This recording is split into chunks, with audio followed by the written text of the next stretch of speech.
Hey guys, tonight we slip quietly into a time when streets were paved not with gold, but with mud mystery and the occasional pile of something you'd rather not identify by smell. You find yourself standing in the dim glow of a tallow candle, the air thick with smoke from the hearth and a hint of boiled cabbage clinging to the walls. Somewhere outside, a dog barks, a church bell tolls, and the cold air nips your ears.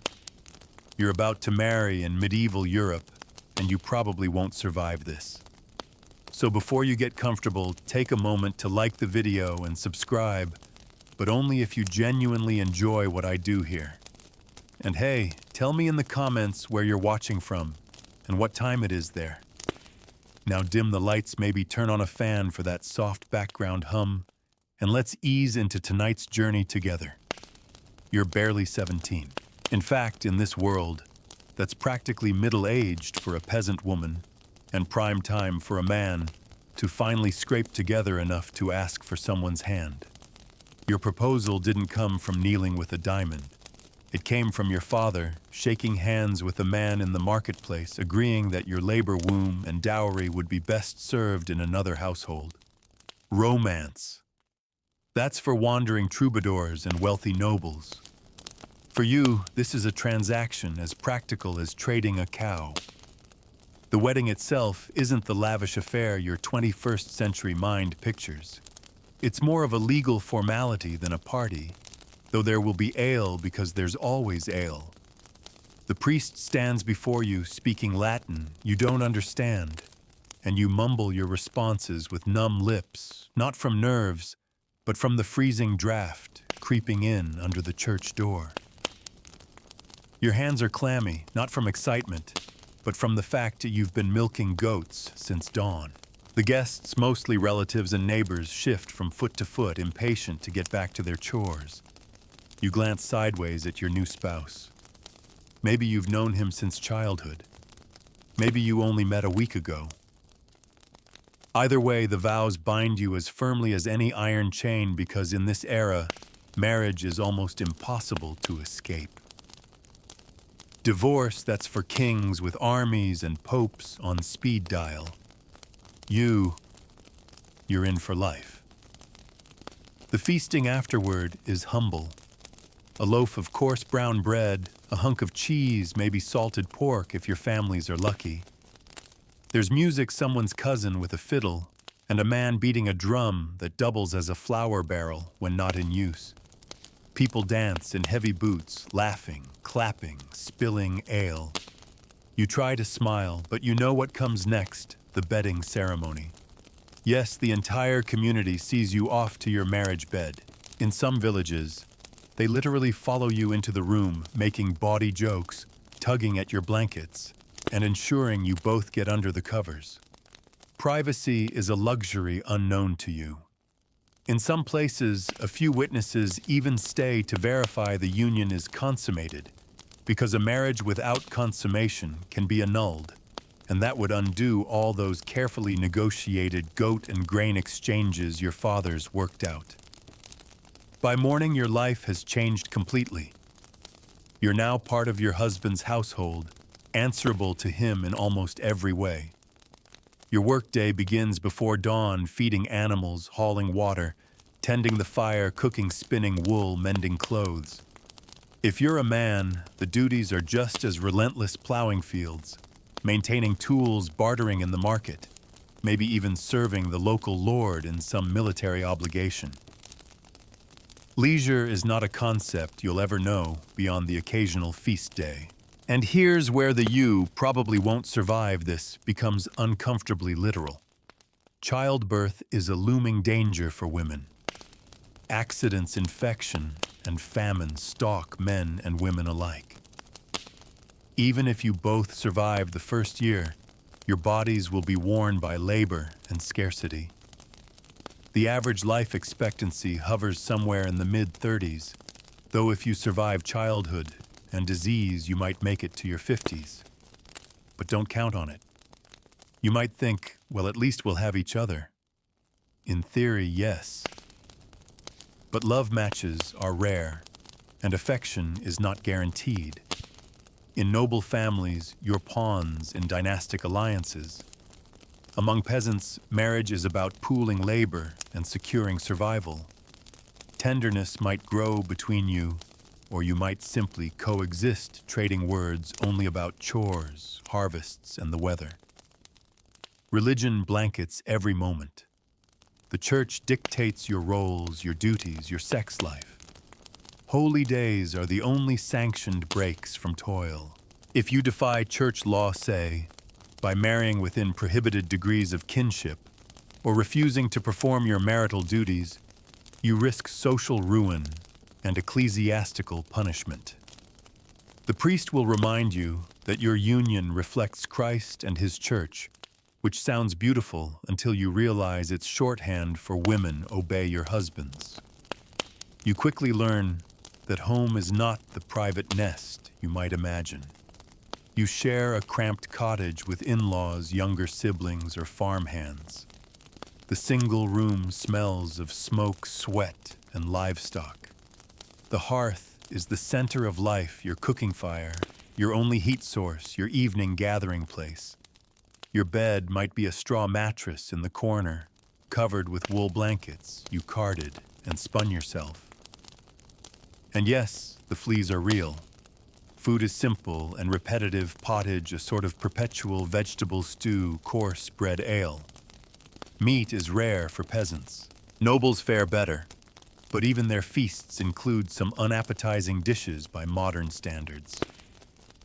Lamprey pie, anyone. Winter's a constant threat. A poor harvest can mean hunger, and hunger makes people desperate. Through it all, the expectation is that you will endure without complaint. Hardship is not unusual. It's life. There is no social safety net. If your spouse dies, remarriage is swift, practical necessity outweighs mourning. If you fall ill, remedies are a mix of herbal lore and superstition, often administered by the village wise woman or a barber surgeon whose main tools are leeches and a very sharp knife. And yet somehow there are moments of beauty. The smell of new-cut hay in summer, the warmth of a shared blanket on a freezing night, a stolen smile across the market stall, music drifting across the fields at sunset. In a world so precarious, these tiny fragments shine brighter. They're what make you keep going even as the years grind you down. By the end of your first married year, you've learned that survival isn't just about food and shelter. It's about adapting to an unyielding rhythm. A world where the rules are set in stone and love is optional. And as the next year begins, you realize the truth. In medieval marriage, survival itself is a kind of victory. You've barely settled into the new rhythm when you discover that marriage in this age isn't a gentle merging of lives. It's a daily negotiation of survival. Your body and your labor are now the property of the household, and the household answers to the wider network of kin neighbors, and above all, the local lord. Even your marriage itself is not entirely yours. The church is the grand overseer, and in its eyes, every child you produce is another brick in God's great plan, or at least another pair of hands for the harvest. If you're a woman, your womb is now the center of your marital existence. Pregnancy is expected frequent and rarely spaced far apart. There's no birth control that works reliably unless you count superstition and whispered herbal lore passed from older women. Your menstrual cycle is tracked not by you, but by the expectations of your husband and the watchful curiosity of the village. A missed cycle brings congratulations laced with silent prayers that you survive the labor, that the baby survives its first month. If you're a man, the pressure is no lighter. You're measured by your ability to feed your growing family. A failed crop isn't just your misfortune. It's a mark of shame, a public failing that neighbors will note in lowered voices. And while women risk death in childbirth, men risk it in the fields on the road or in the service of their lord's militia. Every task, chopping wood, repairing a roof, hauling sacks of grain, is performed with the knowledge that a single misstep could maim you for life. Your new household runs on a clock you can't control. Dawn arrives early, chores pile up instantly, and your first moments together each day are not tender exchanges under blankets. They're grunts of acknowledgement as you pull on rough woolen clothes in the cold. Breakfast is yesterday's bread dipped in ale or broth. There's no lingering over coffee. There's no coffee at all. You eat fast because daylight is precious and work waits for no one. If you're among the peasantry, you'll spend most of the day outside. Men plow, sow, and reap. Women weed, gather, and carry. Your hands crack and bleed from cold, and labor your back stiffens into a permanent ache. A noble spouse may avoid the back-breaking farm work, but life indoors has its own demands, overseeing servants, managing accounts, directing stores of grain and wine. And no matter your station, the expectation is the same: work first, rest, never complain, only to God. Evenings offer a narrow reprieve. You might share a meal by the hearth, recounting the day in low voices. Perhaps you talk of next year's planting, of which neighbors had a child of who fell ill. These aren't idle conversations, they're strategies for survival. Marriage is less a romance than a two-person alliance against the cold, the hunger, and the uncertainty of the world. Your intimacy, such as it is hemmed in by rules. The church prescribes which days you may and may not be together, holy days, fasting days, Lent, Advent, all marked by a resounding no. Violate these restrictions and you risk your soul. That's the official line anyway. Unofficially, couples may bend the rules, but always with a wary eye towards scandal. Word travels faster than the plague in a medieval village. Money, or rather the lack of it, seeps into every decision. Dowries may have been exchanged at the start, but they don't last. You measure purchases in years, not days. A new cloak, maybe in 5 winters. A better tool. Perhaps if next year's harvest is kind. You learn to patch, repair, and reuse until the object is more mended than original. In this economy, marriage is not a union of hearts, so much as a shared business venture with unpredictable returns. And there are the neighbors, always watching, always judging. Your marriage is not private property. It's part of the village's social fabric. Fail to keep your household in order, and tongues wag. Too many arguments, they'll whisper. Too few children, they'll murmur. Too much laughter. That's suspicious, too. It's a tightrope walk, be respectable but not too happy lest envy take root. Illness tests your union in ways you never imagined. The moment one of you falls sick, the other must pick up every chore, tend every task, nurse the patient, and somehow keep food on the table. You become an amateur healer, brewing teas from dried herbs, reciting charms, hoping the illness is just a fever and not the dreaded sweating sickness or plague. Every cough, every rash could be the beginning of the end. And if the worst happens, burial is swift and mourning is brief, not because you didn't love, but because life doesn't stop for grief. Then there's the legal side of things. If you're a woman, your property, if you had any now, belongs to your husband. Your legal identity is bound to his. Your signature means nothing without his consent. If you're a man, you shoulder the responsibility of every debt, every fine, every promise the household makes. Disputes with neighbors, tithes to the church, rent to the Lord, all of it flows through your marriage. You may think that in this world, the nobility have it easier. In some ways, they do better food, warmer clothes, more living space. But their marriages are even more transactional. If you're noble, your spouse may be a stranger from another region, married to seal an alliance. Your affections might be directed elsewhere entirely toward a lover or paramour. Fidelity is preached to commoners, but among the powerful discretion matters more than chastity. And yet through all of this small rituals become lifelines. Sharing a crust of bread in the morning. Standing together at the edge of the field as the sun sets. Whispering a joke when the priest's sermon drags on too long.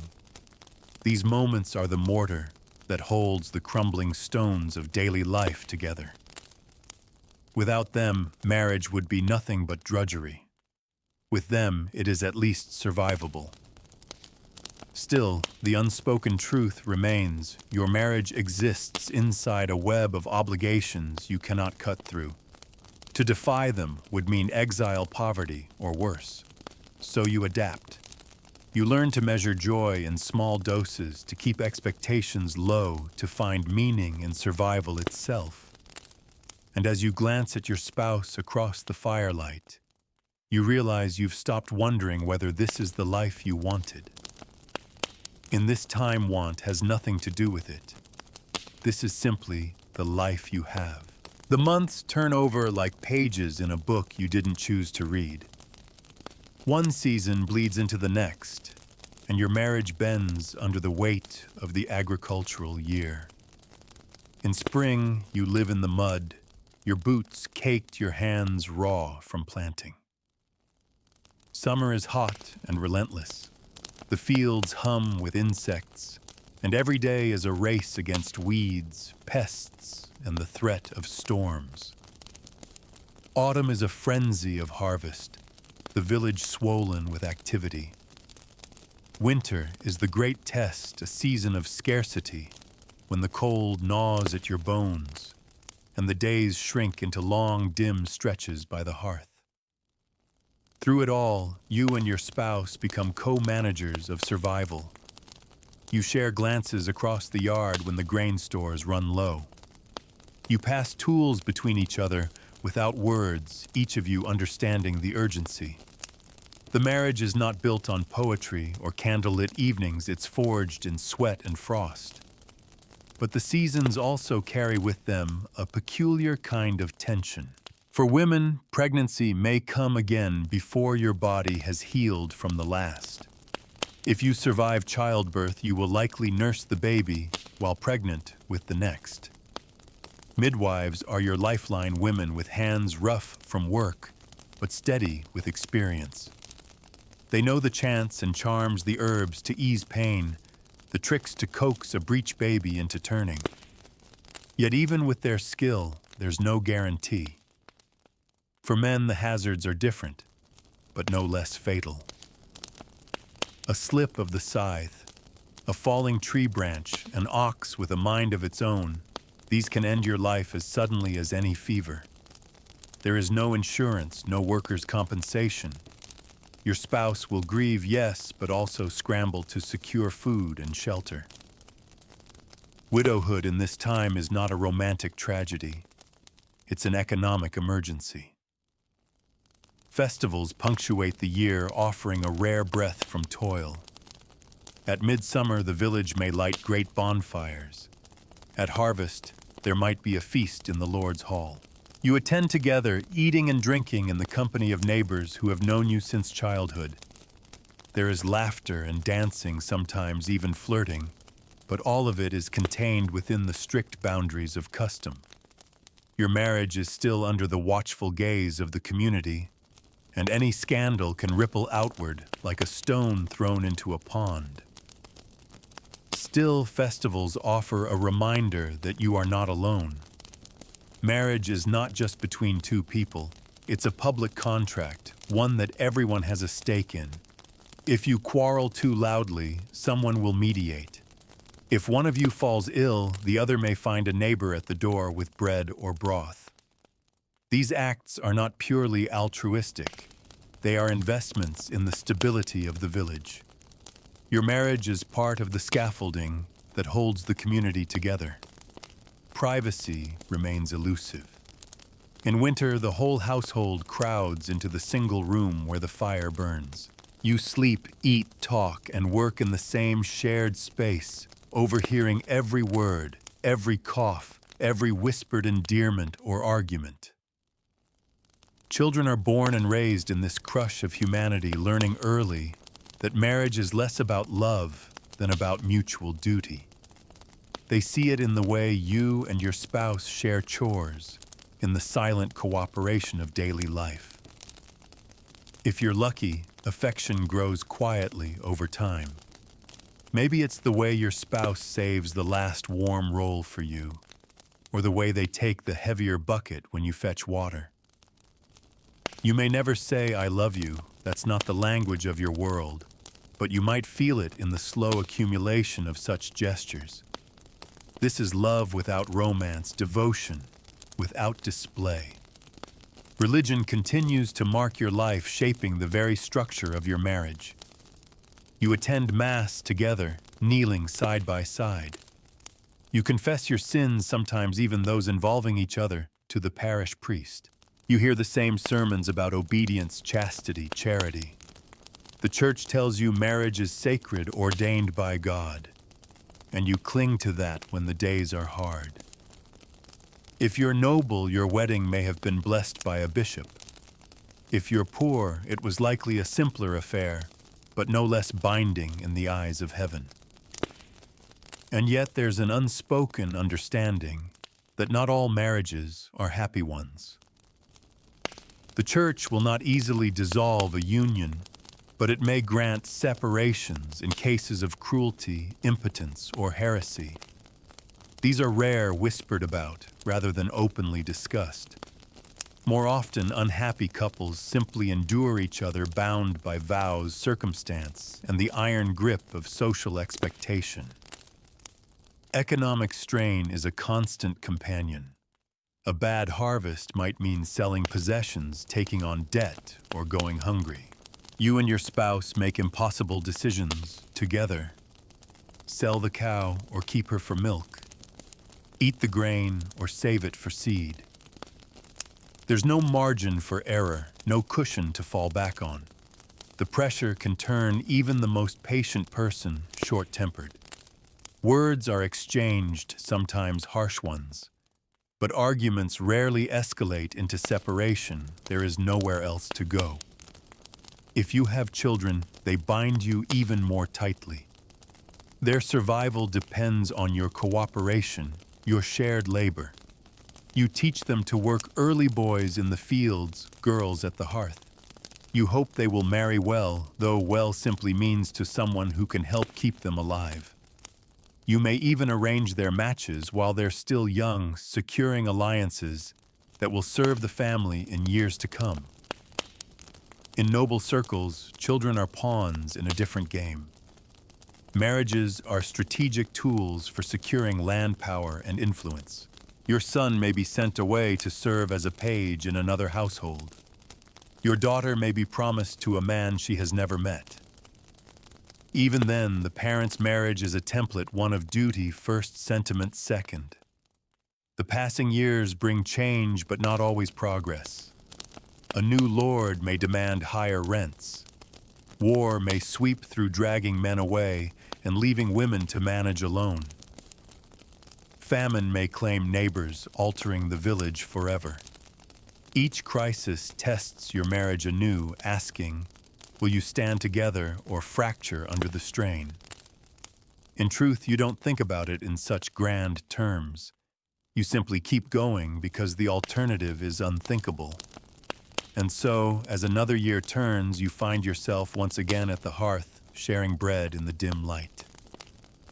You glance at your spouse. The lines on their face mirror your own, etched by wind, sun, and worry. You don't know what the future holds. No one does here, but you know you've survived together this long. In the Middle Ages, that is its own kind of triumph. You've now been married long enough to realize that this life is less a romance and more a slow apprenticeship in endurance. Every day is another lesson in what it takes to keep a medieval household afloat. It's not just the work you expected, the plowing, the cooking, the spinning.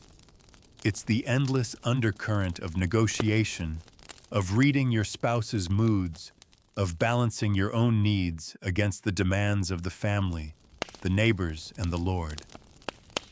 The year has its familiar rhythms now. Lent brings fasting, Easter feasting. The feast days of saints dot the calendar, like tiny islands in a vast sea of labor. The harvest still brings joy and exhaustion in equal measure.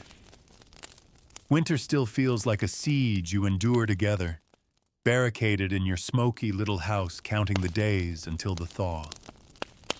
You've learned the subtle art of medieval budgeting, not the kind with coins and bank accounts.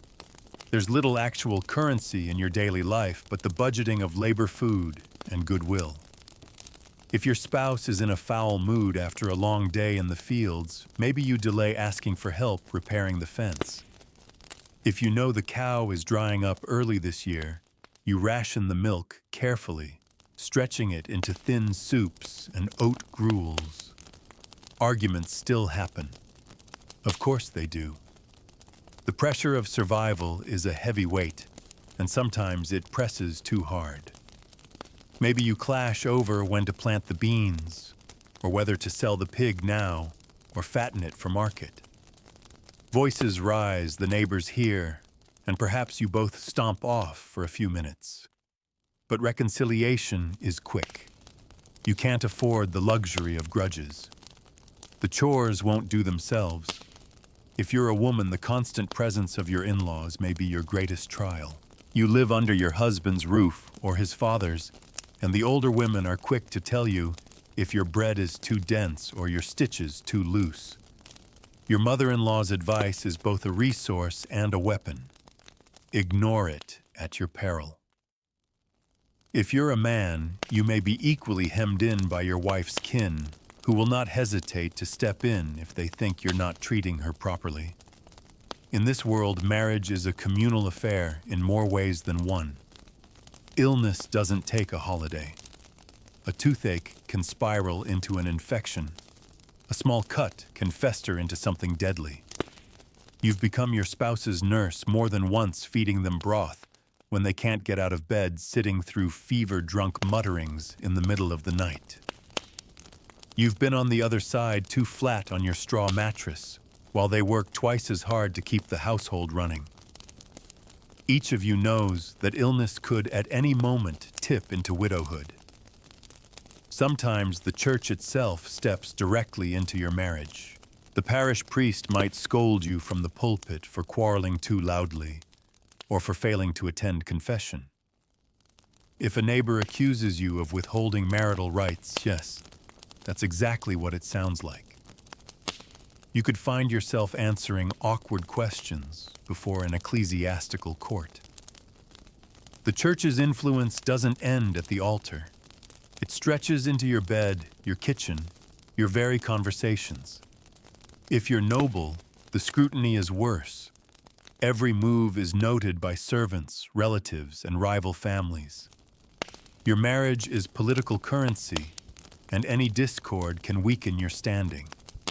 You may find yourself navigating the treacherous waters of court gossip, balancing your public image with your private frustrations. And while you may enjoy more comforts, silk gowns, rich meals, tapestries to keep the drafts out, you're no freer than the peasant woman with her apron full of onions. You're still bound by duty, expectation, and the ever-present risk of scandal. And yet, there are moments when all of that fades. You might share a laugh over a shared memory, or sit quietly side by side shelling peas while the late summer sun slants through the doorway. You might wake in the middle of the night to find your spouse's hand resting lightly on yours, both of you breathing in rhythm with the sleeping household. These are the quiet stitches that hold the frayed cloth of marriage together. Children grow quickly here because they must. Your firstborn may already be toddling alongside you to the fields or helping carry firewood. Their presence changes the balance between you and your spouse. You're no longer just partners. You're a team of parents responsible for shaping these small, watchful humans into capable adults before the world claims them. You argue about discipline, about when to let them work, about how much to shield them from life's harder truths. But you both know there's no such thing as childhood, as your distant descendants will understand it. Here, children are miniature adults in training vital to the family's survival. Your relationship with your spouse is also shaped by the legal bonds that bind you. If you're a woman, you still cannot own property independently. Your dowry became part of the household's assets the moment you said your vows. If you're a man, you are legally responsible for your wife's actions. If she insults the wrong person or owes money, it's your problem. These laws aren't just background noise. They color every decision you make, every conversation you have about the future. The years begin to leave their marks. The face you see across the table is leaner, the skin more weathered. The hair may be streaked with gray earlier than you'd expect, worn by hard winters and harder work. You both move more slowly now, though you'd never admit it to each other. And you realize that your marriage is no longer about what you dreamed when you were young, if you even had the luxury of dreams. It's about endurance, cooperation, and the shared history that binds you like the grain in a well-woven cloth. Every so often, you allow yourself to think about what might have been if you'd lived in another time. Would you have chosen differently? Could you have chosen at all? But the thought passes, quickly brushed aside by the endless to-do list that fills your days. Because here in this world, marriage is not about what you might have wanted. It's about what you must do and who you must do it with if you're to survive. And so as another year draws to a close, you find yourself once again side by side with your spouse watching the fire burn low. You both know the rhythm now, the long song of the seasons. You know there will be more arguments, more lean winters, more moments of unexpected laughter. And you know without needing to say it that you will face them together. Not because your marriage is perfect, far from it, but because in this time together is the only way forward. The years keep layering over your marriage like the rings of an old oak tree, tight, sometimes brittle, each one shaped by the seasons it survived. You've learned that medieval marriage isn't a sprint. It's a lifetime's trudge, and every day is another mile on the road. By now, you and your spouse can communicate in half sentences and glances. You know the sound of each other's footsteps, the way they shift when the day has gone well, or when trouble is brewing. Trouble, of course, is never far away. It can arrive in the form of a bad harvest, a tax levy from your lord, or a simple accident that takes weeks to heal. The economy of your marriage is fragile. If you're a peasant, one lost sheep or a spoiled sack of grain can send you spiraling into debt. If you're a noble, a single misstep in politics or an ill-judged alliance can put your lands at risk. You both live in constant awareness of how easily fortune turns. Your routines are now so ingrained, they feel eternal. In summer, the days begin before sunrise. You wake to the smell of damp earth and hear the first stirrings of livestock. Your spouse may already be outside checking the fields or fetching water. In winter, the mornings are dark and frigid, the air in your home so cold you can see your breath. There is no sleeping in unless you're gravely ill. The work simply won't wait. Meals have settled into their familiar cycle. Breakfast is still yesterday's bread and ale. Lunch is often pottage, its ingredients varying only slightly from week to week. Supper is the day's main meal, eaten by firelight. The table is a place for both conversation and silence. Some nights you talk about the village gossip, the miller's daughter caught meeting someone in the meadow. The Reeves dispute with a stubborn farmer. Other nights you eat quietly, too weary for words. By now, You've weathered enough seasons together to have a quiet understanding. This marriage is not about constant affection.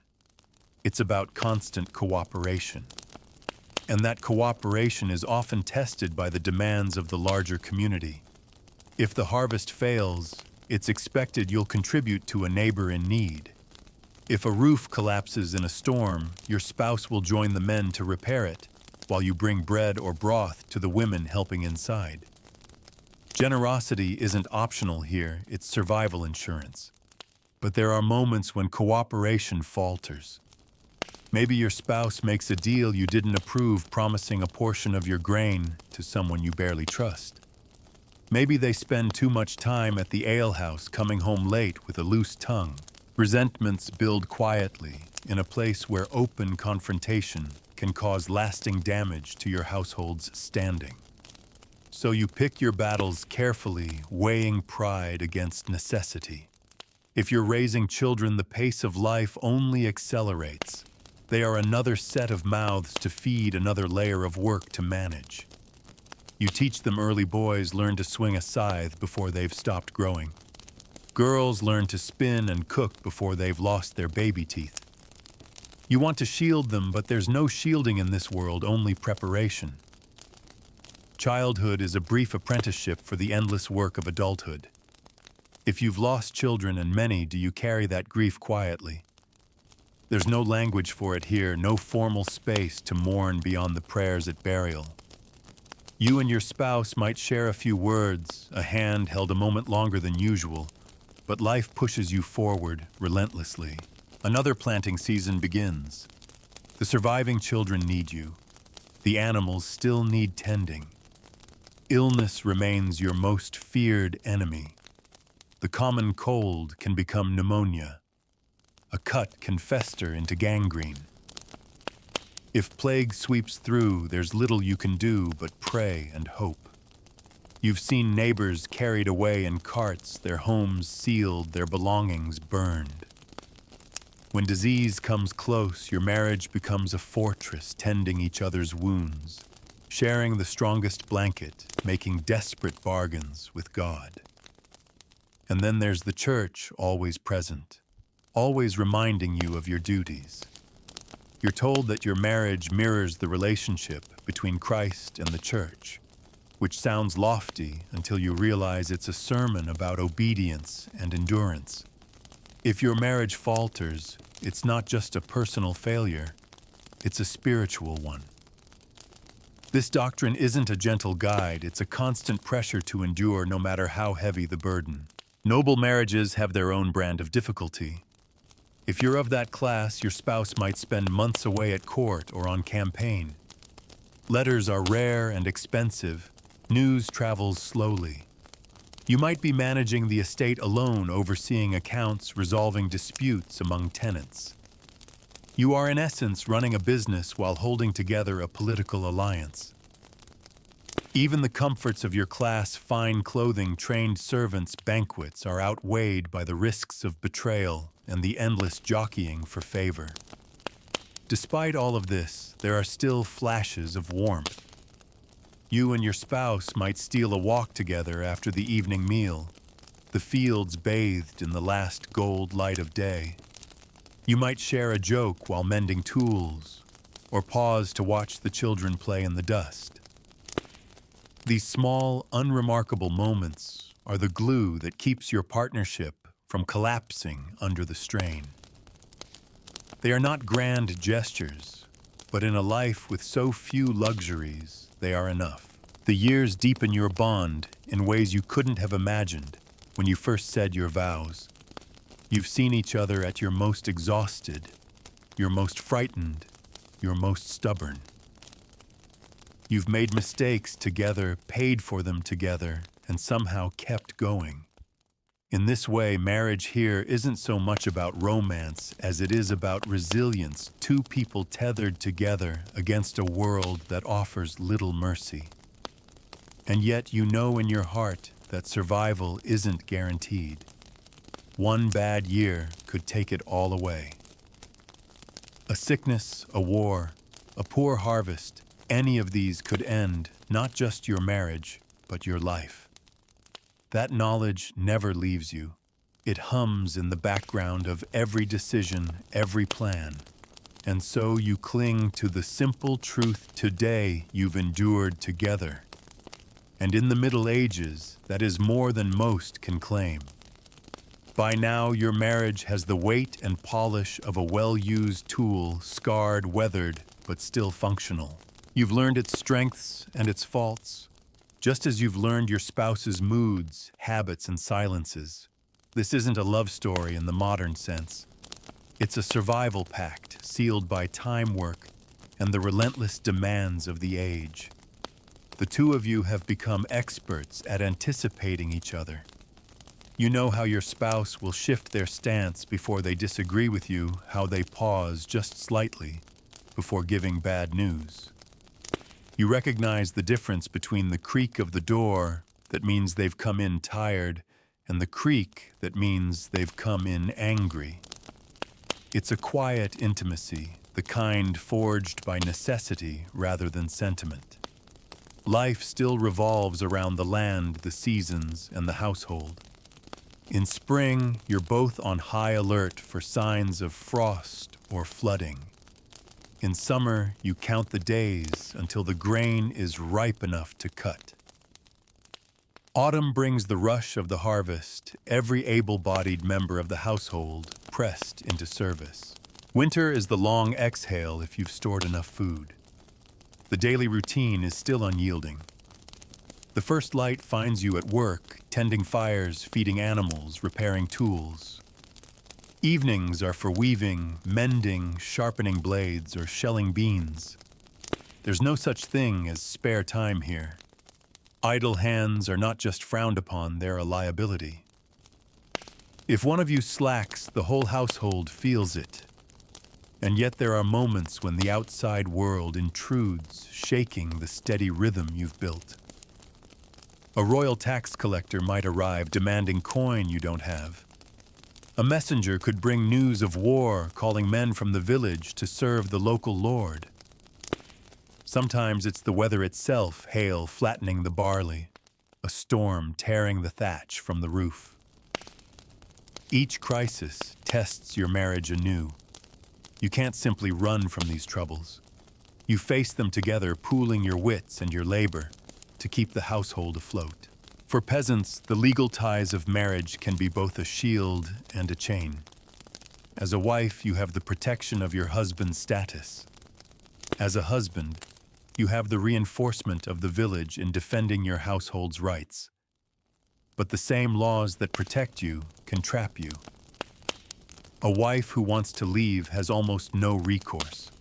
A husband who grows tired of his wife cannot simply send her away without cause recognized by the church.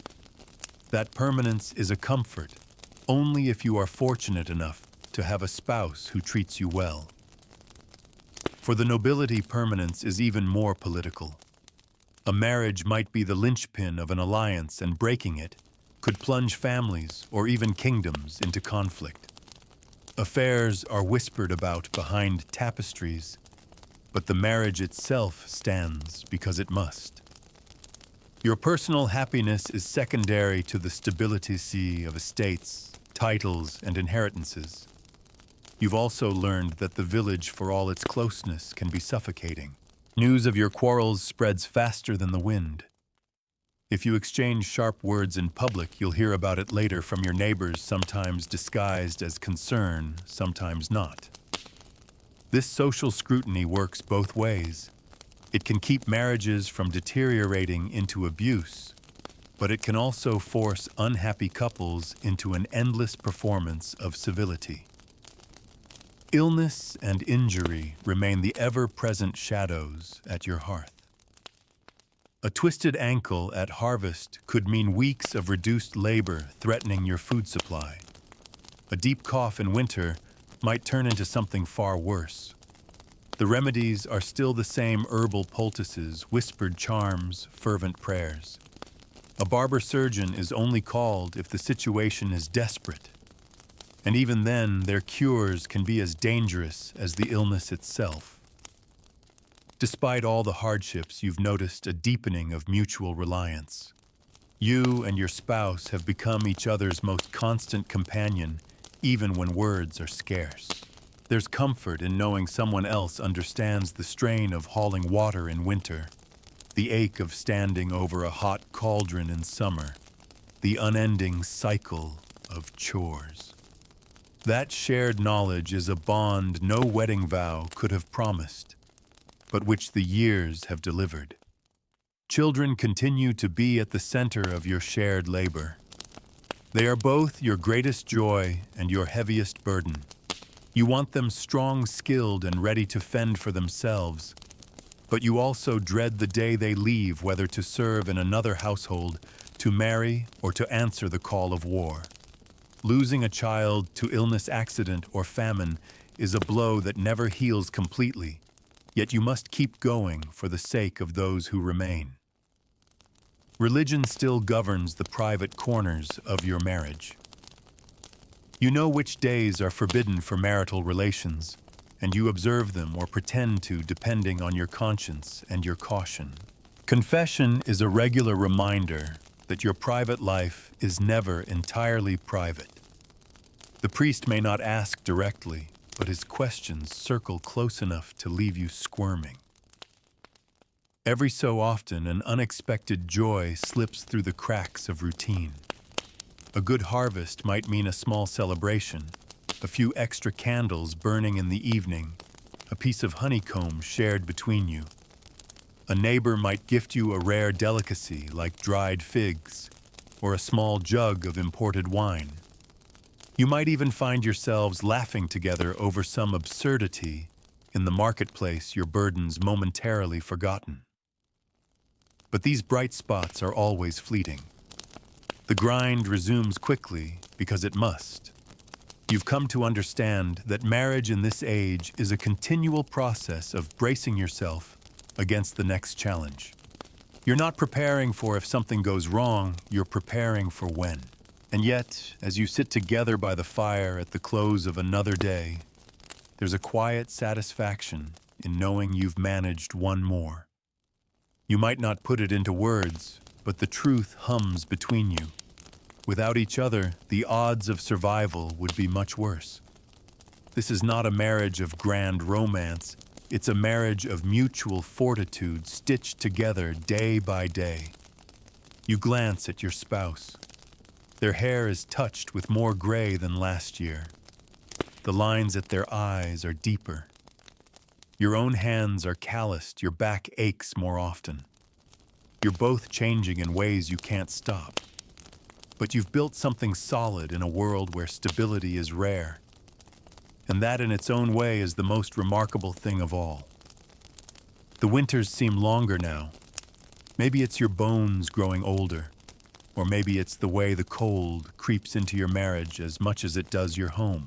The hearth burns low at night because the firewood must last. You huddle together under wool blankets, listening to the wind rattle the shutters. In the darkness, you can hear the breathing of every soul in the room. The children, the in-laws, the occasional lodger. Privacy is still a luxury reserved for dreams. Cold months bring more indoor work. You and your spouse sit side by the fire, mending clothes, carving handles for tools, spinning wool into yarn. The work is repetitive, but your hands know it so well they could do it in the dark. Sometimes you talk, sometimes you don't. The silences are comfortable now. They are the pauses in a song you've both been singing for years. But winter is also the season when tempers flare. Cooped up in close quarters, small irritations swell. The way they chew bread, the sound of their cough, the way they move the stool closer to the fire. Before you've had your turn, tiny things can spark sharp words. You've both learned how to smooth over these flare-ups, but sometimes the tension hangs in the air like smoke. Food becomes a daily calculation. How many days can the salted pork last? Will the root cellar hold enough onions until spring? You both watch the stores dwindle, cutting rations little by little so the children don't notice. Hunger sharpens your sense of partnership. it also sharpens your quarrels. If one of you miscalculates, the whole family pays the price. The church calendar dictates even your hunger.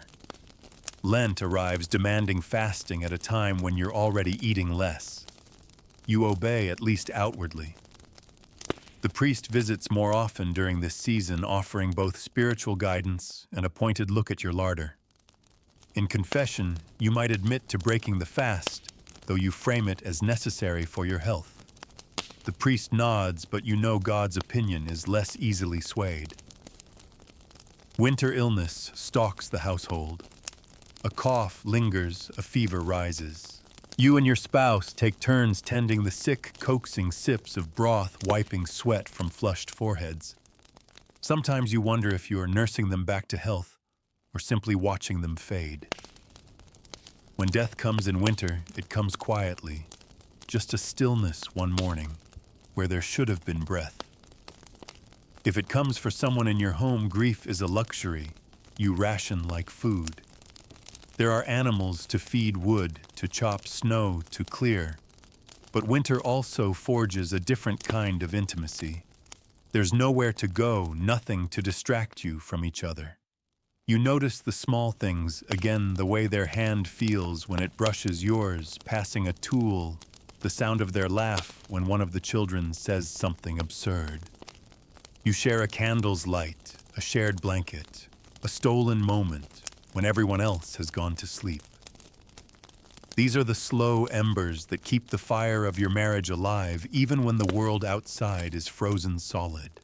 When spring finally comes, it feels like the earth itself exhales. The snow melts into mud, and you and your spouse are out in it immediately, mending fences, clearing fields, planting seeds. The days are long, but the air smells of life again. You're reminded that survival is not just about endurance. It's about knowing when to push forward. You both know this is the make or break season. Plant too late and the harvest will be poor. Plant too early and frost will kill the seedlings. You debate, you compromise, you take the risk together. For peasants, spring is also the time for settling debts. You and your spouse count coins carefully, weighing what can be spared for rent, for tithes, for paying back the neighbor who lent you grain. For nobles, the debts are larger and more political, owed not just in coin, but in favors, alliances, and promises that must be honored. Either way, your marriage is a financial partnership as much as it is a personal one. The village comes alive again, and with it comes the constant undercurrent of public opinion. Your marriage is visible in every interaction, how you speak to each other in the market, how you divide tasks at the fields, how you stand together or apart at church. People notice. People talk. A couple who seems too cold with each other is fodder for speculation. A couple who seems too warm may invite jealousy. It's a balancing act you've learned to perform without thinking. Spring is also the season for marriages in the village. You watch the younger couples full of nervous excitement stepping into the same contract you once did. You know what they don't yet, that love may not last, but cooperation must. You hope they'll learn it soon enough before life teaches them the hard way. And then there are the unexpected changes. Perhaps a new lord takes over the manor, bringing with him different rules, higher taxes, or harsher discipline. Perhaps the roads become unsafe, cutting off your access to the nearest market. Perhaps war stirs in the distance and the young men are called away. Each new twist presses on your marriage like a tightening vice. But you've seen enough years now to know that the only constant is change. And so when the challenges come, you and your spouse look at each other across the hearth, across the field, across the shared bed, and silently agree we'll find a way through. You may not say the words aloud. It's not the style of your age, but it's there unspoken, as steady as the beating of your hearts. By the time another summer rolls around, Your marriage feels like a ship you've been sailing for years, patched in places, creaking in others, but still afloat. You and your spouse know the waters well enough now to steer through most storms, but the voyage is never without danger. Summer is the season of sweat. The sun beats down on the fields and the air shimmers with heat. You rise before dawn to make the most of the cooler hours, your hands already calloused from the spring planting. If you're a man, you're swinging a scythe or guiding a plow through soil that resists every stroke. If you're a woman, you're bent over in the gardens, harvesting herbs, pulling weeds, or preserving vegetables before they spoil. By midday, sweat darkens your clothes and dust clings to your skin. Your marriage in summer is less about conversation and more about coordination. You pass each other in the yard with quick exchanges. I'll take the goats, don't forget the well, the rye's nearly ready. The rhythm is brisk, efficient, stripped of unnecessary words. There's no time for lingering glances when the sun is burning precious daylight. The market season is in full swing now. Together you load your goods, grain, eggs, wool, maybe a few jugs of ale, and head to the nearest town. The trip is long and sometimes risky. Roads can be plagued by thieves, and an overturned cart could ruin a week's income. At the market, you work as a team, one haggles while the other watches the goods. You're alert, calculating who offers a fair price and who's trying to take advantage. This is where your years together pay off. You can read each other's cues in the tilt of a head or the tightening of lips. The money you bring home isn't just coin, it's trust in your ability to face the next lean season. But deciding how to spend it can spark debate. Do you invest in a new plow blade or do you buy a stronger ox? Do you replace the leaking roof now or stretch it one more year and hope for mild weather? These aren't simple questions. They're the kind that can change the shape of your future. You weigh the choices together, sometimes in harmony, sometimes with frustration. Summer also brings the social obligations of the village into sharper focus. Feasts, fairs, and festivals draw people together, and your marriage is on display again. You dance when it's expected, smile at the right neighbors, laugh at the right jokes. For peasants, it's a way to maintain goodwill. For nobles, it's a performance of unity for allies and rivals alike. You've both learned how to play the part, even when tired or irritated. But summer has its darker side. Illness thrives in the heat. Food spoils faster, water turns foul. Children fall sick with fevers that come suddenly and sometimes leave no time for remedies. You and your spouse take turns tending the sick, trading shifts between the bedside and the field. If disease sweeps through the village, every household braces for loss. The toll it takes on a marriage is quiet but deep. The endless worry, the bone-deep fatigue, the moments when you wonder how many more trials you can endure. For noble couples, summer may mean travel. You might accompany your spouse to court, where alliances are forged and tested daily. It's a place of bright colors, fine fabrics, and endless intrigue. Every glance, every word carries weight. Your marriage is both a partnership and a political statement. You stand beside your spouse at banquets, attend Mass together in the castle chapel, and smile through conversations that feel more like duels. For peasants, travel is rare. Your world is bounded by the fields, the market, and perhaps the parish church. But visitors do arrive, traders, wandering friars, even minstrels. These strangers bring news from beyond your narrow borders, stories of wars, plagues, and distant lands.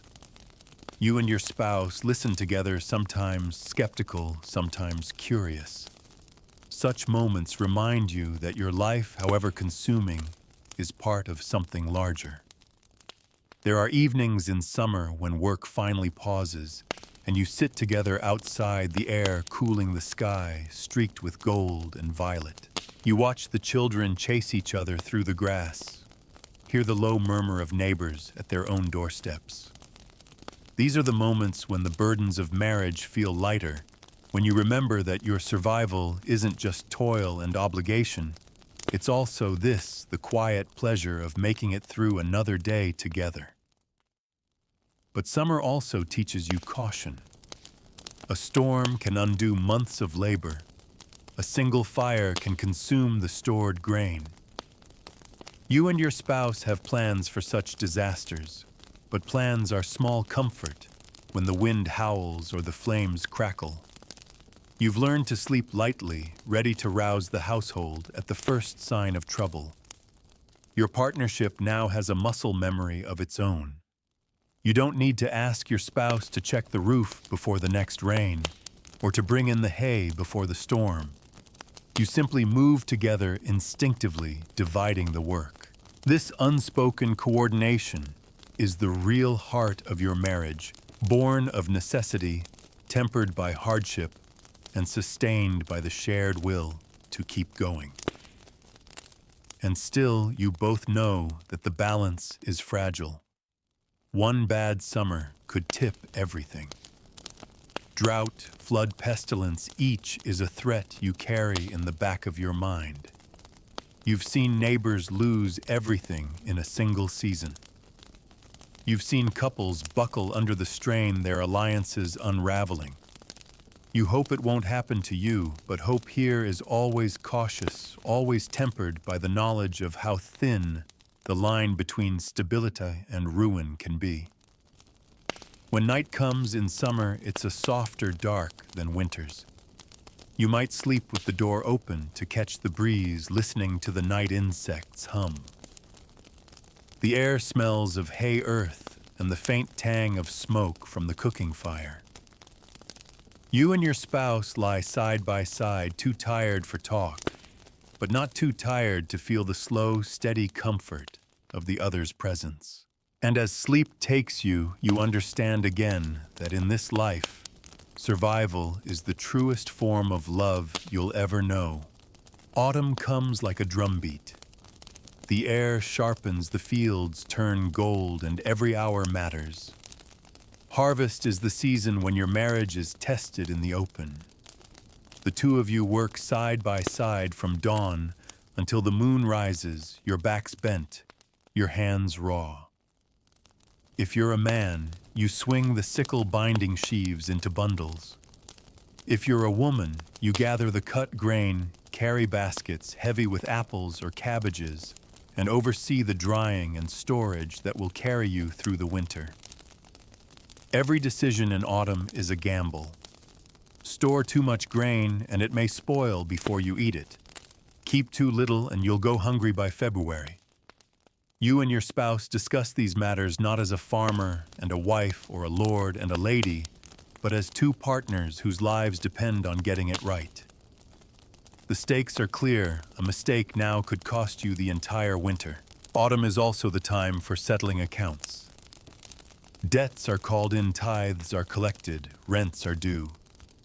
The village reeve, a man who always seems to know exactly how much grain you've got hidden in your loft, may come knocking.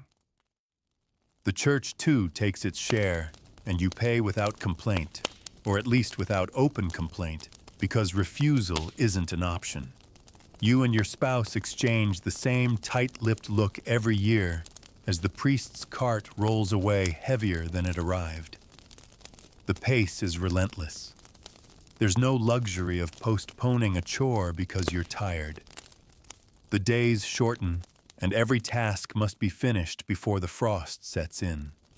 Tools must be repaired or replaced. The thatch on the roof must be checked and patched. If you keep animals, you make sure the pens and byres are ready for the cold. Even the smallest oversight, a loose board, a missed leak, can bring disaster when the snow comes. And still, autumn has its pleasures. The harvest itself is cause for celebration, and you and your spouse take part in the village feast. tables groan under the weight of bread, roasted meats, and jugs of ale. There's music and dancing, a rare moment when laughter drowns out the memory of hard work. You watch each other in the firelight, cheeks flushed from drink and the warmth of the crowd, and for a moment, you forget the grind. But the season has its shadows. Autumn is the time when disputes can turn ugly. A quarrel over land boundaries, a disagreement about the use of the common pasture, these can spill over into open hostility. Your marriage is part of your defense here. A united front keeps opportunistic neighbors from trying to take advantage. Even if you've been arguing in private, you stand together in public. That's the unspoken rule. For noble couples, autumn is no less demanding. You may oversee the gathering of rents in coin produce or labor. You may be called upon to provide soldiers or supplies for your lord's campaigns. You host harvest banquets, not just as a courtesy, but as a statement of your prosperity and your control over your lands. If your marriage falters in public, if you appear divided, it can be read as weakness, and weakness is dangerous. Autumn is also the season when sickness begins to creep back into the village. The chill damp brings coughs, fevers, and aching joints. You and your spouse know the drill: keep the hearth fire fed, fetch hot water, prepare the strong broth. But you also know that some illnesses will not yield no matter your care. When the church bell tolls for a death, you exchange a glance, grim knowing. It's not just the loss of a neighbor. It's a reminder that the same fate could visit your own household without warning. Still, you find moments of warmth. In the evenings after the day's work is done, you sit together by the fire shelling beans or repairing tools. You talk in low voices about the future, next year's planting, the children's prospects, the possibility of buying another cow if the winter is kind. Your plans are modest, but they're yours. The change of season also changes your marriage in subtle ways.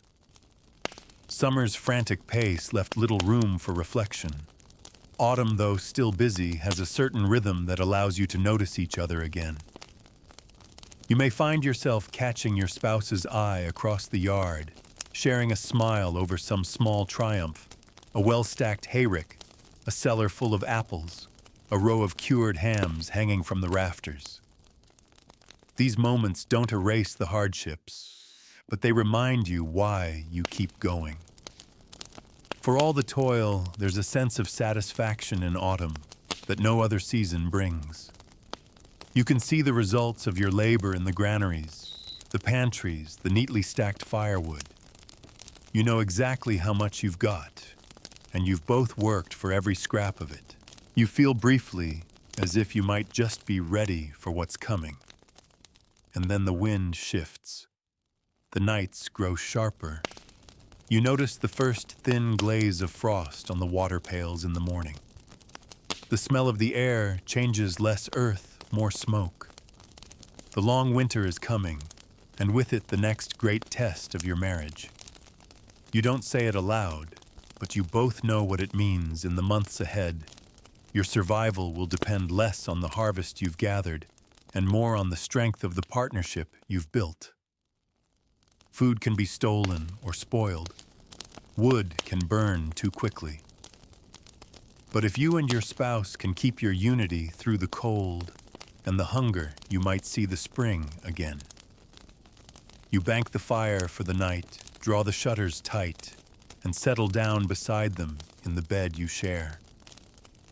Outside, the wind stirs the dry leaves, whispering of frost and snow. Inside, you feel the faint warmth of another body beside you, and you know whatever winter brings, you'll face it together. And in this world, that's the closest thing to security you'll ever have. Winter arrives like an uninvited guest who settles in far too comfortably. The cold is no longer a bite in the air. It's a constant creeping presence that seeps into your bones. Frost creeps along the inside of the shutters, and every breath hangs visible in the dim light. You and your spouse move more slowly now, not out of laziness, but because every motion wastes precious warmth. The house becomes a world unto itself. The fields are bare, the animals huddle in their shelters, and you spend most days within the same few walls. The hearth becomes the beating heart of the household. Without it, the entire family would succumb to the cold. You and your spouse take turns tending it through the night, rising from under the blankets, to throw another log on each reluctant to leave the thin warmth of the bed. Meals are plainer now. The fresh greens of summer are a distant memory. Even the stored apples have softened. Much of what you eat has been salted, dried, or pickled. The pottage pot bubbles endlessly over the fire, the same root vegetables simmering day after day. Meat, if there's any, is precious and rare, saved for the coldest days or the sickest family member. You and your spouse ration it carefully, calculating the weeks left before spring. Winter is when your marriage is most on display, not to outsiders but to each other. There's no escaping to the fields or the market when tempers flare. Disagreements about firewood, food, or chores can become magnified in the close quarters. You've both learned to swallow certain words to let some arguments dissolve in silence. It's not weakness, it's survival. Still, irritations bubble up. The way they stack the wood wrong, the way they stir the pottage too vigorously, the way they shift the stool closer to the fire. Before you've had your turn, these small offenses grow sharp in the thin air of winter. Sometimes you speak sharply. Sometimes they do. But you both know the truce will be restored before long, because in this season, cooperation is non-negotiable. The children grow restless. Without fields to roam, they crowd the floor near the hearth, squabbling over scraps of entertainment. A carved toy, a bundle of rags shaped into a ball. You and your spouse try to keep them busy with chores, suitable for small hands, carding wool, sorting beans, helping prepare meals. Patience runs thin, but you both know that idle children are more than a nuisance. They're a drain on the fragile peace of the household. Winter illness lurks everywhere. A cough spreads through the family, stubborn and hacking. You brew infusions from dried herbs, your spouse tending the sick, while you fetch water or stoke the fire. Sometimes you both sit in silence, listening to the ragged breathing of a child, or the groan of an elder, fearing the sound might stop. If death comes, it is swift and quiet. Burial in frozen ground is hurried, the grief tucked away to be revisited in spring. In noble households, winter is a season of enforced closeness of a different sort. The great hall is bustling with servants, courtiers, and visiting allies who can't travel until the thaw. Politics doesn't sleep in winter. If anything, it grows sharper in the long indoor months. A noble marriage must be a united performance at feasts and councils, even if private tempers run as cold as the weather outside. You and your spouse, whether noble or peasant, find yourselves leaning more on ritual during winter. Morning prayers, shared meals, evening devotions, these are the scaffolding that keeps the days from collapsing into shapeless gloom. The church calendar offers small mercies, the celebration of Christmas, the feast of Epiphany Candlemas. These holy days bring light music and an excuse to share a little more food and drink. Winter is also the time for mending not just clothes and tools, but the marriage itself. Long evenings by the fire leave space for quieter conversations, for recalling shared memories, for small acts of kindness that might go unnoticed in busier seasons. Perhaps they surprise you with a cup of warm ale after a day of hauling wood. Perhaps you mend a tear in their cloak without being asked. These gestures are your love letters in a world that doesn't write them. Yet even as you find these moments, the dangers of winter never fade from mind. A sudden cold snap could kill the livestock. A chimney fire could destroy your home. You and your spouse keep watch together, alert for the signs of trouble. When a storm howls outside, rattling the shutters, you pull the blankets tighter around you both. Each silently promising the other will see the spring. There are nights when you lie awake, staring into the darkness, wondering how many more winters you can endure. You think of the couples who didn't make it, those separated by death, by war, by hunger. And you realize that survival isn't just about food or shelter. It's about keeping this partnership intact through every hardship. When the days finally begin to lengthen, you notice it together. The light lingers a little longer in the afternoons. The air feels just a shade less cruel. You both begin to talk about spring in cautious tones, what seeds to plant, which repairs to make first. Winter isn't over, but its hold is loosening. You've made it this far. One morning you hear the first drip of melting ice from the eaves. You glance at your spouse, and in that small sound, you both hear the same thing, hope. Not the grand, sweeping kind that fills poets' verses, but the quiet, durable hope that says, we've survived another winter together. And in the Middle Ages, there's no higher victory than that. The first thaw is more a promise than a reality. The snow recedes reluctantly, revealing patches of brown, matted grass and mud, thick enough to pull the boots from your feet. You and your spouse eye the land like generals surveying a battlefield. Winter may be loosening its grip, but the work ahead is daunting. Spring is the season of mending everything. The fences sag, the thatch leaks, the tools have rusted from months of damp. You and your spouse divide the repairs without much discussion. You both know what needs doing and who's best suited to each task. It's the same every year. You fix what's broken, make do where you must, and pray you have enough strength and enough time before the planting season begins in earnest. This is also the season when the larder looks most pitiful. The salted meat is nearly gone, the last onion sprouting green shoots the grain barrel's scraping bottom. Meals grow smaller, thinner, as you stretch the stores until the new crops are ready. This lean stretch, sometimes called the hunger gap, tests your marriage in its own quiet way. Every bite becomes a calculation. Every morsel saved is a shared act of restraint. You both notice when the other gives up a portion, even if no words are spoken. The thaw also reveals the toll winter has taken on your animals. Some are thinner, weaker. A few may not have made it.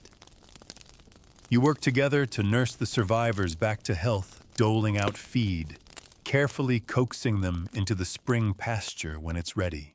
For peasants, animals are wealth. For nobles, their prestige as well. Either way, their survival is tied directly to yours. The first days in the fields are a reminder that your marriage is as much about teamwork as affection. Plowing, sowing, watering, these tasks demand coordination. One person drives the plow while the other scatters seed. One repairs the irrigation channels while the other checks the stored seed grain for mold. Every movement is a piece of a larger choreography, one you've both rehearsed through years of repetition. And yet spring brings more than work, it brings possibility. The long, oppressive months indoors have lifted. The air smells of damp earth and new grass. Birds return their calls, filling the mornings. Even the children seem lighter, racing across the yard with renewed energy. You and your spouse catch each other smiling more often, though perhaps you don't even realize it. Survival feels just a little less like a battle and more like a shared venture again. The church marks the season with its own rhythm. Lent gives way to Easter, a holiday rich with symbolism and tradition. You attend Mass together, kneeling in the same pew you've knelt in for years. For a day or two, there is feasting again, eggs, fresh bread, perhaps even a roasted lamb if the year has been kind. You eat slowly, savoring flavors you've missed for months. These moments of abundance are brief, but they feel like a glimpse of heaven after winter's austerity. For noble couples, spring can also mean travel. Roads become passable again, and you may accompany your spouse to neighboring estates or to court. These journeys are both opportunity and risk alliances to strengthen rivalries to watch. You stand beside each other at formal dinners, your unity on display for all to see. Behind closed doors, you discuss which ties to cultivate, which to quietly let wither. Your marriage in such moments is both a private bond and a public strategy. For peasants, spring travel is simpler, but no less significant. A trip to a nearby village for seed or tools is a chance to trade news, to reconnect with kin, to see faces you haven't seen since before the snow fell. You might even bring back a gift for your spouse, a length of ribbon, a pouch of dried fruit. Small tokens that mean more here than anything gilded. Of course, spring also brings its hazards.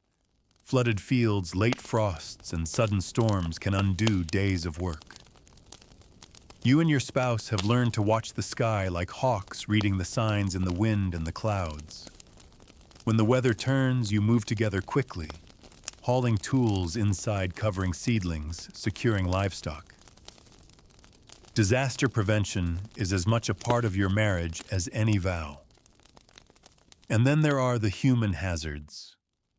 Old disputes resurface with the new season. Boundaries blurred by snow become battlegrounds again. Grazing rights are argued over in the fields. Here too, your marriage is your defense. You present a united front at the market or in front of the reeve, your solidarity a warning to those who might think you weak. Despite the risks, spring is when you feel most in step with your spouse. The urgency of the season draws you together. Your survival depends on your combined effort. The work leaves little time for bickering, and the shared satisfaction of a freshly sown field or a repaired roof outweighs smaller grievances. You may fall into bed at night, too tired to speak, but you know without needing to say it that you've both given all you have.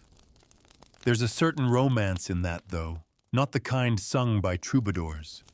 It's the romance of trust that they'll be where they're needed, do what must be done, stand with you in every turn of fortune.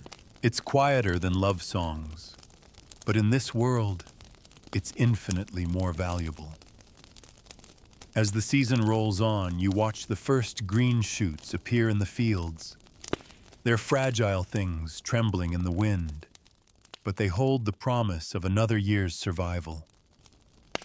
You and your spouse stand there together for a long moment, the mud clinging to your boots, the sun warming your faces. You don't need to speak. The sight says everything. For now, at least you've weathered the worst. The partnership holds. The land will feed you again. And in a world where marriage is as much about endurance as it is about companionship, that is no small victory. Summer returns, but by now you know better than to greet it with unguarded joy. You've lived through enough years to know that summer is not a season of leisure.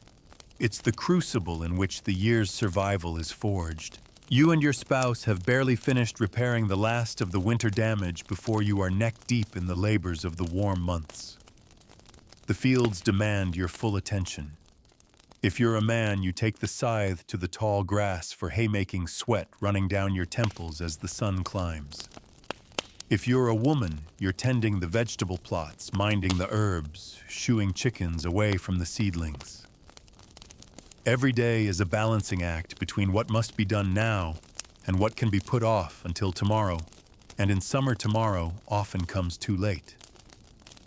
Your marriage in this season becomes a dance of efficiency. You pass tools back and forth without needing to speak. You divide tasks instinctively, each of you covering the other's weak spots. When the weather threatens dark clouds building in the west, you work in double time, pulling in the laundry, bringing the animals closer to the shelter, covering the grain. These are the moments when your years together show you are two parts of the same machine built for survival. The market trips are more frequent now. You and your spouse load baskets with early produce, wheels of cheese or skeins of wool to sell. The market is crowded, noisy, and alive with the smells of baking bread, roasting meat, and unwashed bodies. You work as a team here too. One haggles, while the other keeps an eye on the goods and the children. You can read each other's signals in the smallest gestures, a raised eyebrow to refuse a bad deal, a quick nod to seal a bargain. But summer's prosperity comes with its own tensions. The work is endless, and fatigue settles deep in your bones. You may catch yourself snapping at your spouse over something small, a misplaced tool, a forgotten errand. These are not deep rifts, but they are reminders that even the strongest partnership strains under constant labor. You've learned over the years when to let the argument go and when to press your point. Too much friction in summer is dangerous. The work won't wait for reconciliations. Illness in summer can be as deadly as in winter, though in different ways. The heat spoils food quickly. Water can turn foul. Children fall sick from drinking from a stagnant stream, adults from eating meat left too long in the sun. You and your spouse must stay vigilant, cooking only what can be eaten immediately. Fetching water from the cleanest source you know. If sickness does come, it can spread through the household like fire. You tend the sick together, each of you taking turns at the bedside. For nobles, summer often means guests, sometimes welcome, sometimes not. Hospitality is a duty, and you and your spouse must host with grace whether the visitors are allies, rivals, or opportunists. Feasts are prepared, entertainment arranged, and polite conversation maintained. Beneath the civility, you trade subtle glances, silently agreeing on who to trust and who to watch closely. In this setting, your marriage is a shield. Presenting unity can be as powerful as any fortress wall. The social life of summer brings other pressures too. Festivals and saints' days call for participation, and your presence as a couple reinforces your place in the community. You dance at the midsummer bonfire, share bread and ale with neighbors, and nod along to the latest gossip. These events are pleasant enough, but they're also political theater in their own way. You've learned to stand close, laugh together at the right moments, and keep any private disagreements well hidden. And then there are the unexpected blows, the storm that flattens a section of the rye, the swarm of pests that eats through the cabbage, the neighbor's wandering cow that tramples your garden. These moments test your temper and your partnership. Do you confront the neighbor? Do you try to salvage the crop or cut your losses? These decisions are never yours alone. Every choice is made together for better or worse. But summer also gives you moments that remind you why you endure. The long evenings when the light lingers and the air smells of hay. The quiet pride in a well-stacked barn or a thriving garden. The way your spouse's laugh carries across the yard when a chicken escapes and you both give chase. These small joys don't erase the hardship, but they balance it, however briefly. You've learned to savor those moments, to tuck them away for the leaner seasons. Because you know better than you once did that no good season lasts forever. By August, the first hints of autumn are already in the air, the days a little shorter, the mornings a little cooler. The grain ripens, the apples swell, and you begin to turn your thoughts toward the harvest. This is the quiet shift in your marriage too, from the relentless push of summer to the tightening focus of autumn. You and your spouse start making lists in your heads: what needs to be stored, what debts to settle, what repairs to finish before the first frost. These conversations happen in passing, woven into the rhythm of the day. You no longer need formal planning.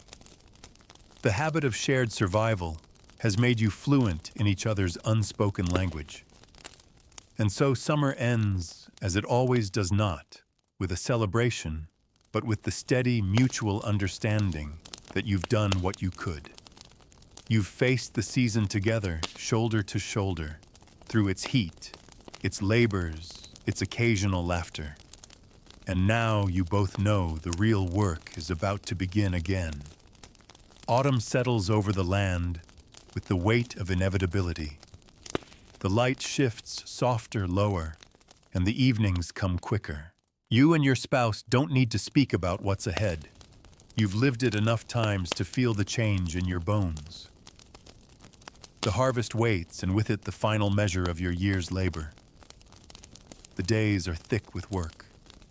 If you're a man, you lead the cutting of grain, swinging the sickle until your arms ache, the air filled with the scent of ripe wheat. If you're a woman, you bind the sheaves, haul baskets of apples, lay out vegetables to cure before storage. You both keep a wary eye on the weather. One untimely storm could flatten the crop, undoing months of effort. There's no time for lingering conversations now. The work speaks for you. Your marriage in autumn is a partnership under pressure. You coordinate without words, moving through the yard in parallel lines of effort. You've learned that in these weeks, even small mistakes can grow into disasters. The sacks must be stored in the driest corner, the apples sorted by firmness, the haystack shaped so rain rolls off. You don't praise each other for these things. You simply trust that they'll be done because they must be. And yet, there are moments of quiet pride. Standing together at the granary door, you look at the rows of sacks, the barrels of grain, the shelves stacked with jars. You both know the work that went into this, every calloused hand, every aching muscle. You don't need to say it aloud, but you feel the same thought. This might just carry us through. Autumn is also the season of reckoning with debts and obligations. The village reeve will be making his rounds soon, collecting rents for the Lord. The tithe to the church must be measured and set aside. You and your spouse weigh what you can spare, knowing that giving too much now might leave you short later, but giving too little is not an option. These negotiations are quiet, tense affairs at the kitchen table, the flicker of the hearth casting long shadows over your faces. The social obligations of harvest season pull you into the orbit of your neighbors. There are shared work days when multiple families join forces to bring in the last of the grain. There are evenings of communal threshing, the steady rhythm of flails punctuated by bursts of conversation. You and your spouse move easily in these settings, each knowing how to handle the small politics of shared labor. A careless word here could spark a feud. A well-placed gesture of generosity could earn goodwill that lasts all winter. For nobles, autumn is a season of display as much as of labor. You host the harvest feast in your hall, a show of abundance meant to reassure your tenants and impress your peers. You and your spouse stand side by side at the high table, accepting toasts, exchanging polite words with allies and rivals alike. Behind the smiles, you keep mental tallies who seems loyal, who might be wavering. Your marriage is a shared front here, the two of you bound not just by affection, but by the politics of survival. Autumn's beauty is undeniable. The air sharp with the scent of leaves, the fields turned gold, the low sun casting everything in a warm glow. But you've lived long enough to know that beauty is a thin veil over the season's dangers. Illness creeps back with the cold nights. Disputes over resources can flare into violence. You and your spouse keep close counsel, deciding together when to stand firm and when to bend for the sake of peace. Even in the busiest weeks, you find small pauses together. A quick meal at the edge of the field. A shared jug of ale after the last sheaf is stacked. A laugh at the children's muddy games. These are moments of relief stolen from the grind. They're not grand romances, but they are the quiet affirmations that keep you steady through the harder days. As the harvest winds down, you turn your focus to winter preparations. The last vegetables are stored in the root cellar, the firewood stacked high. You mend clothes, repair tools, check the roof one last time. These tasks are repetitive, almost ritualistic by now. You've done them so many times that you and your spouse move through them with the same easy rhythm you've developed in the fields. And then comes the final reckoning, looking at the stored food, counting the cords of wood, assessing the health of the livestock. You both know it's never quite enough. It never feels like enough. You tell yourselves that you've done all you can, but the winter ahead still looms like a dark, unlit corridor. The first frost comes quietly, one morning, silvering the grass. You see your breath in the air, and you glance at your spouse. No words pass between you, but the same thought is in both minds. It begins again. You bank the fire higher that night, double the blankets on the bed, and remind yourself that you've survived this before. You'll survive it again if you do it together. And in that thought lies the truth you've carried all these years in this world. A marriage is not a story of sweeping romance or fiery passion. It's a compact between two people to face the unending wheel of the seasons as one. The harvest may be finished, but the work of keeping each other alive has no end. Winter does not arrive with a fanfare. It simply steps in one morning as if it never left. The frost you saw in autumn deepens, lacing the thatch in white. Your breath turns into clouds the moment you step outside, and your fingers sting within minutes.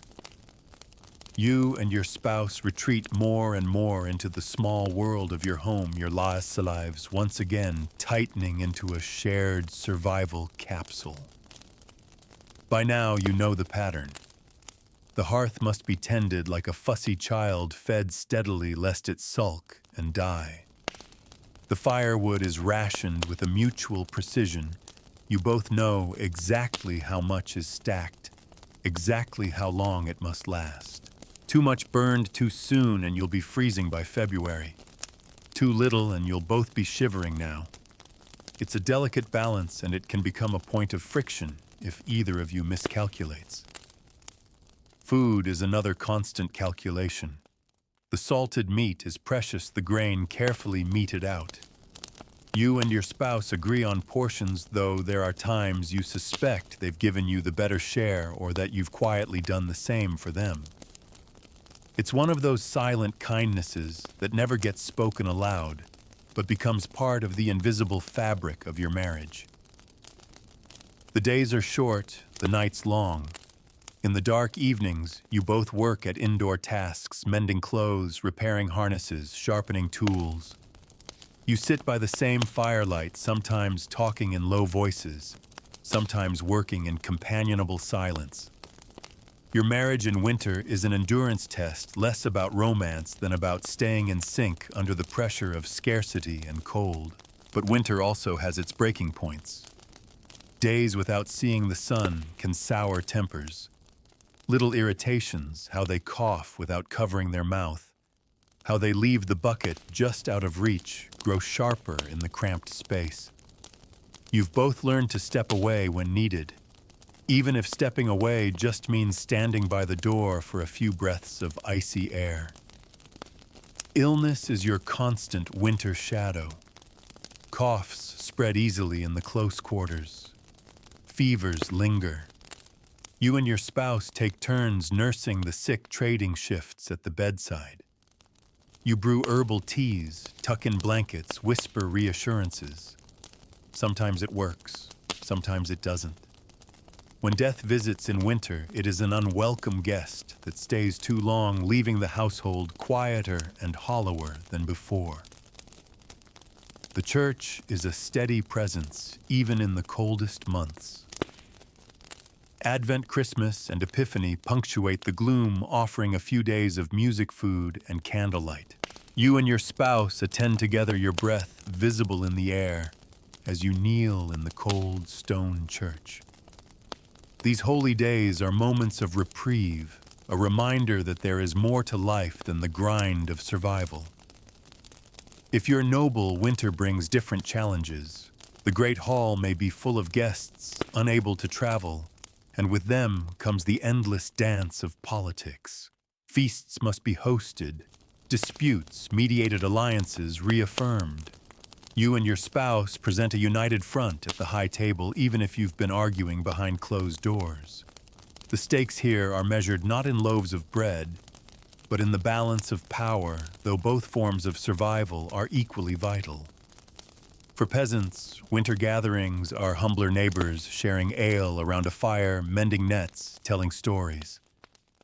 You and your spouse join in these moments partly for the company, partly because the bonds of community are another form of insurance. In a bad year, goodwill might mean the difference between making it to spring and going hungry. Despite the hardships, there are moments of deep connection in winter that no other season offers. You might find yourselves laughing over an old memory while patching a cloak or sharing a look when the children say something ridiculous. You might wake in the night to find your spouse already tending the fire so you can stay warm. These are not grand gestures, but in this world, they are acts of devotion. As the weeks crawl by, you mark the small signs that winter is loosening its grip. The days lengthen by minutes at first, then more. The ice on the well breaks more easily. The birds return tentative but insistent. You and your spouse speak of spring in cautious tones, as if naming it too boldly might scare it away. When the first true thaw comes, it's almost a shock. The snow pulls back to reveal the muddied ground, the field sleeping but ready to wake. You both know that the pace will quicken soon. There will be repairs, planting, and all the chaos of spring. But for now, there's a strange stillness, a breath between the seasons. You look at each other in that quiet space, recognizing the same thought. We've done it again. Not without cost, not without effort, but you've carried each other through the long dark. And in this age, there is no greater success than surviving the winter as one. The thaw isn't a dramatic burst of spring, it's a slow surrender. Patches of stubborn snow cling in the shadows, while mud swallows boots whole in the yard. The air smells of damp earth and wet wood, and for the first time in months, you hear the trickle of water running freely. You and your spouse share a glance at the sound. It means the world is waking up again, and so must you. Your marriage shifts with the season returning to its spring rhythm.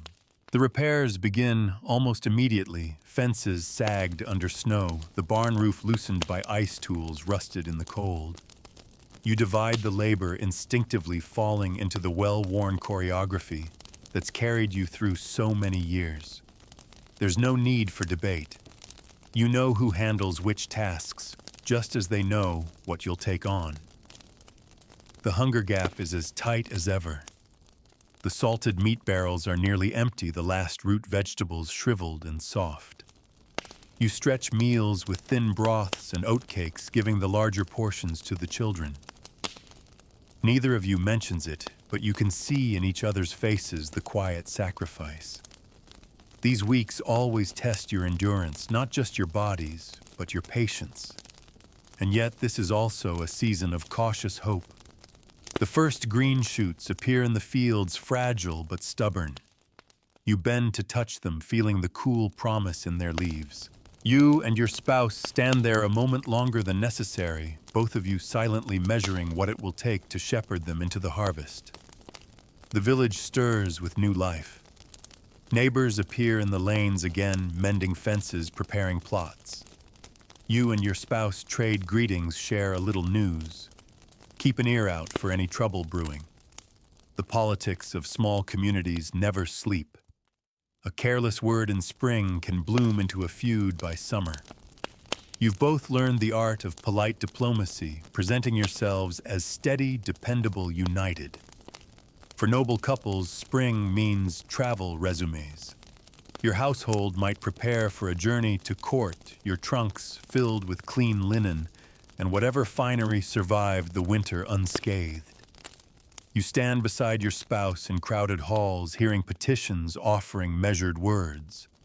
You exchange discreet glances during tense conversations, with rivals silently coordinating your approach. Here, too, your marriage is less about romance and more about the seamless unity of two people who know they cannot afford to be seen apart. For peasants, spring travel is simpler, but just as purposeful. A walk to the market in a neighboring village is a chance to sell the last of the winter crafts, to barter for seeds or tools. Sometimes you bring back a small gift ribbon, a pouch of herbs, a scrap of colored cloth. These tokens carry weight here. They say I thought of you even in the rush of survival.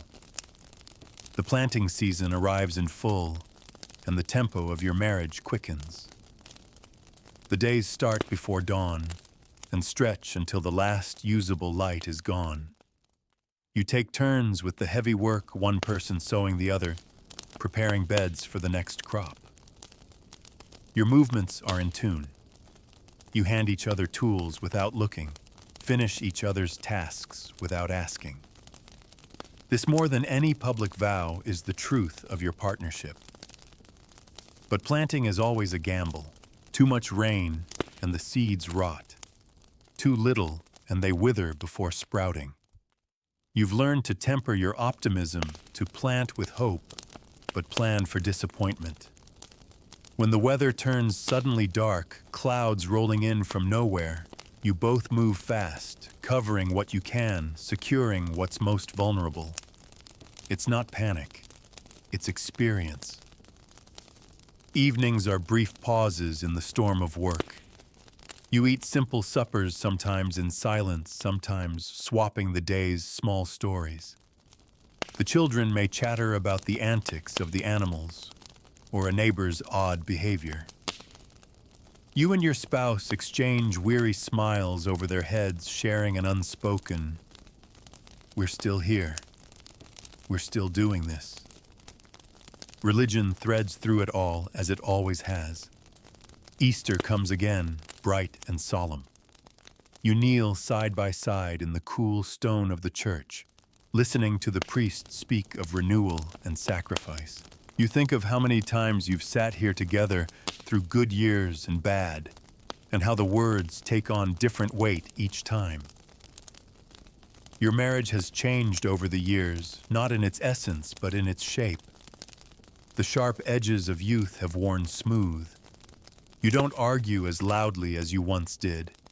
You don't waste time on petty squabbles when there's work to be done.